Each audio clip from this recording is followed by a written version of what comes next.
నా పుట్టింటి తరఫున ఉన్న ఒక్కగానొక్క దిక్కు నువ్వే కదా. ఇన్నాళ్ళు ఎక్కడికి వెళ్ళావు, ఎలా ఉంది? ఎక్కడికి వెళ్ళలేదక్కయ్య, ఊళ్ళోనే ఉన్నాను. ఊళ్ళో ఉండి నాకు కనపడకుండా ఉన్నావా? ఉంది. ఎళ్ళమట ఊళ్ళమట తిరిగి కనపడ్డా నేనేం మామూలు మనిషినా? నేను చట్టాన్ని గౌరవించే వ్యక్తిని. నా కృషిని గుర్తించి ప్రభుత్వం వారు వారి గెస్ట్ హౌస్ లో నన్ను రెస్ట్ తీసుకోమన్నారు. వారి భోజనాలే, వారి కాపీలే, వారి పలారాలే. ఎంత అదృష్టం, ఎంత అదృష్టం. సూర్య చంద్రులను చూసే అవసరం కూడా లేదు నాకు. ఎత్తైన గోడలు, చుట్టూ పోలీస్ పరివారం బందోబస్తు, ఇంపైన గదులు.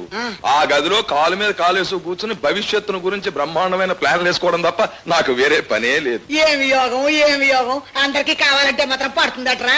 తమ్ముడు, మన చిన్నప్పుడు అమ్మ చెప్పేది మన ఇద్దరి జాతకాల్లోనూ రాజయోగం ఉందట్రా. అది సరే గాని ఆఖరికి పోనీ మీ మేనలుడు బారసాలకైనా వస్తావని 1000 కళ్ళతో ఎదురు చూసావు నేను, మీ బావగారును. నాకు రావాలనే ఉందక్కయ్య, కానీ ఎలా రని చెప్పు. నేను బయటికి బయలుదేరాలంటే చుట్టూ బోల్డ్ మంది పోలీసులు బందోబస్తు. నాకు ఆ హడావిడ కిట్టదు. పోనీ వాళ్ళకి తెలియకుండా రహస్యంగా వచ్చేద్దాము అంటే అనవసరంగా వాళ్ళ ఉద్యోగాలు పోతాయి. అయ్యయ్యో,